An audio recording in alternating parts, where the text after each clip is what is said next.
For 2 years, Henry David Thoreau went to the woods, built himself a cabin, planted a garden, and lived simply.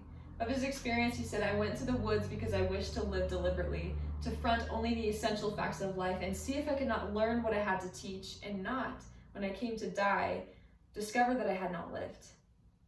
None of us at the end of our lives want to discover that we have not lived, and yet all of us are living in a time where there is never enough time. As someone who has experienced this time famine as a busy college student and also as a student of exercise and wellness, I have learned how important it is to live deliberately through simplification.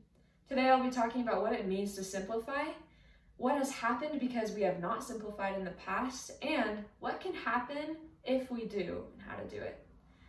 The definition of simplify, according to Merriam-Webster, is to make simple or simpler, such as to reduce to basic essentials, or to diminish in scope or complexity. I know that all of our lives are way more complicated than they need to be. Think for a moment the answers to these questions personally. As a student, do I need to be working 20 plus hours a week in order to make ends meet? Do I need to spend 5, 10 hours on this homework assignment in order to get the perfect grade? Do I need to scroll on social media for an hour or 2 hours every single day? These are just a few things that we get caught up in as students, among so many things that take our time. Many studies have been done that show the negative impacts of having too much going on in our schedules. In a study done by the National Library of Medicine, 23,000 students around the world were studied, and they found that 59.9% of students experienced some kind of academic burnout. That means that almost 60% of us experience things like fewer personal accomplishments, emotional exhaustion, and cynicism towards life, towards our college education. I know that these are things that I've experienced. I know many of you have as well. 60% of us are experiencing these things. Another study done by Timothy Wilson was almost more disturbing, but also more comical. And Timothy Wilson, a psychologist at the University of Virginia, had individuals going into a room that looked much like this room, except in the room was also a button. And if a person pressed this button, they would be intentionally shocking themselves. Now, Timothy Wilson had individuals come into this room with this button for 15 minutes, and they had the option to press the button if they would like to.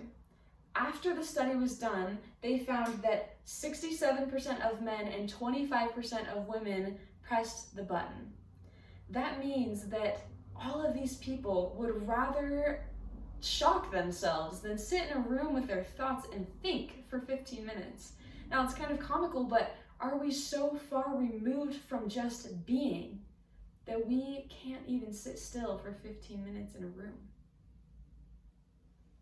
This is a problem, and the way to fix it is through simplification. There are two simple steps that you can do today to simplify your life. The first is to sit down and make a list of your priorities. Maybe your highest priority is your relationship with God. Maybe next is your relationship with your family, then academics. Maybe it's to make the most money. Maybe it's to get the best grades. Regardless of what it is, what they are, you make a list of your core essentials to your life. Once you've done that and you're happy, take a look at how you're spending your time. Is it congruent? Are you spending time doing things that help you with your core purposes as an individual? Or are you wasting your time doing things that don't serve you in the long run? Doing things that are not helpful for you and for who you are? If you are, and all of us are, you need to cut out those things that are not serving you and simplify your life. That's the only way. Adam fell that men might be.